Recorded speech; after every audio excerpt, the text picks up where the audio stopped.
Bonjour les enfants, j'espère que vous avez passé une très bonne fête. Eid Mubarak Saïd. Nous allons faire aujourd'hui la correction des exercices de l'orthographe dont la leçon est intitulée le pluriel des noms composés. Puis nous allons faire la correction de la dictée du confiné intitulée la lecture. Nous allons commencer par l'orthographe. Alors je vous laisse d'abord revoir votre récapitulatif et on se reverra tout à l'heure. Allez-y.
Maintenant, nous allons faire la correction des exercices. Première question, écris les noms composés suivants au pluriel.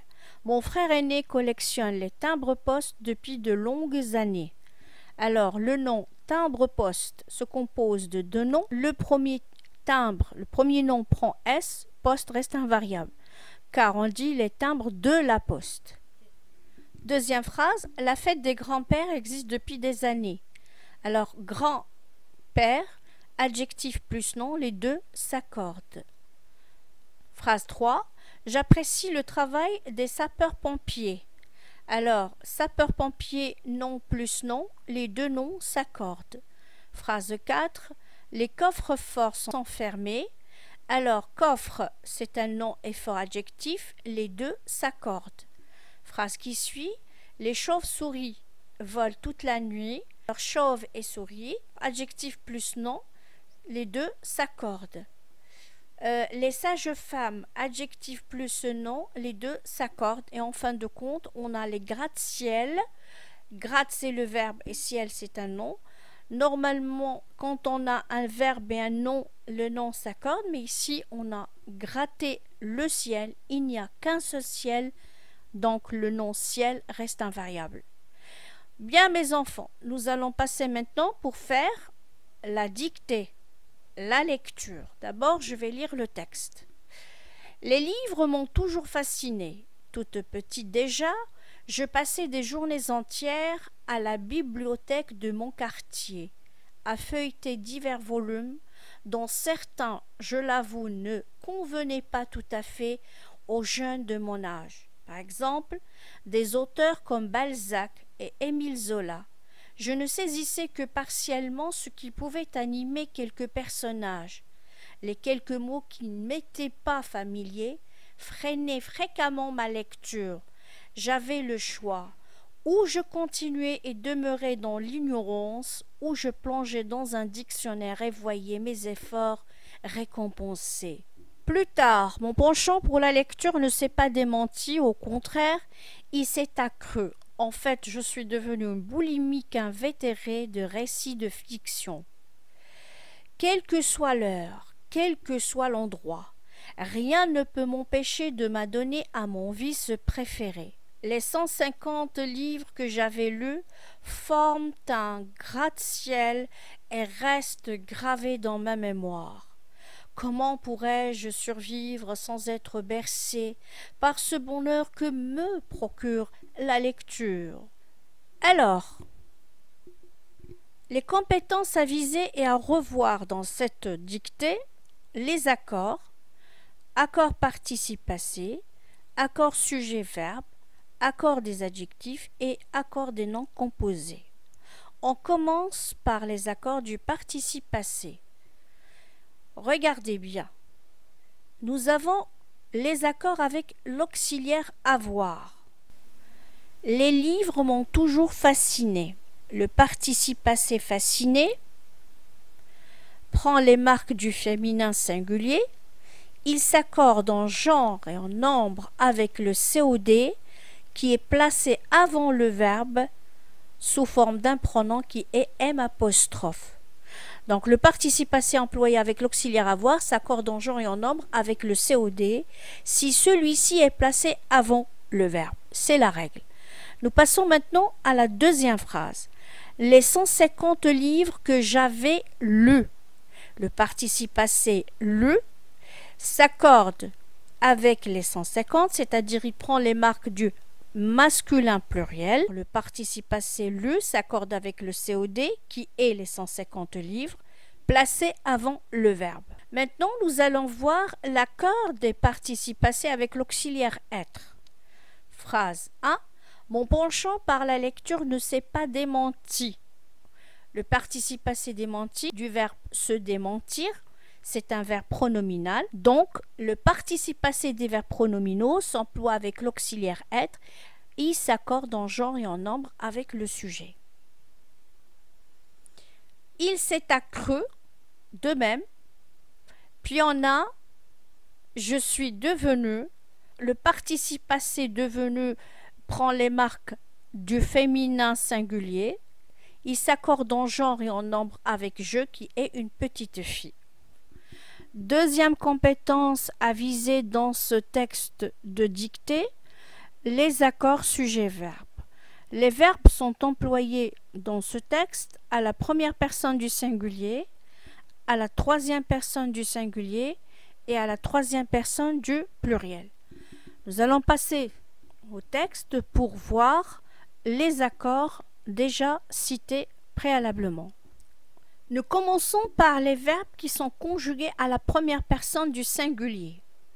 Bon, on a le verbe passer, d'abord passer, saisissez, avez, continuer, demeurer, plonger, voyez.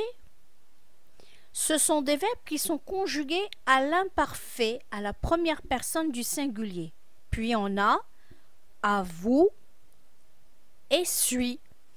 Ce sont deux verbes qui sont conjugués aussi à la première personne du singulier, mais au présent de l'indicatif. Et enfin, on a j'avais lu, c'est le verbe lire qui est conjugué au plus que parfait et toujours à la première personne du singulier.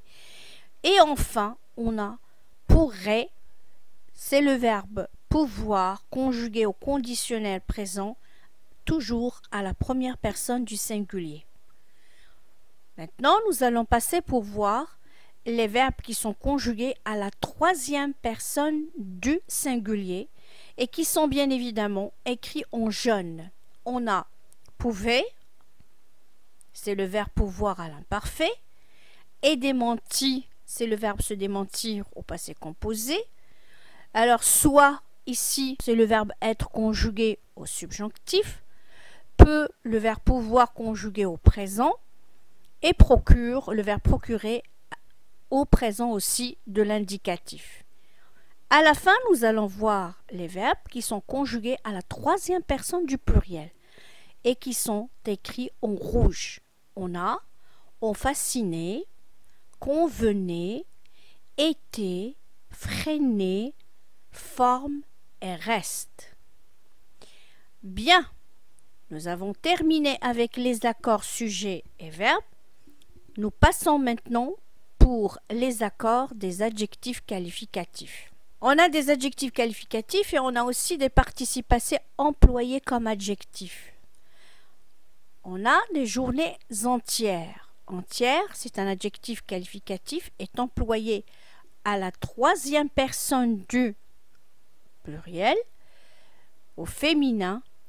Il s'accorde en genre et en nombre avec le nom qui l'accompagne qui est journée. L'adjectif familier est employé au masculin pluriel. Il s'accorde en genre et en nombre avec le nom qui l'accompagne qui est personnage.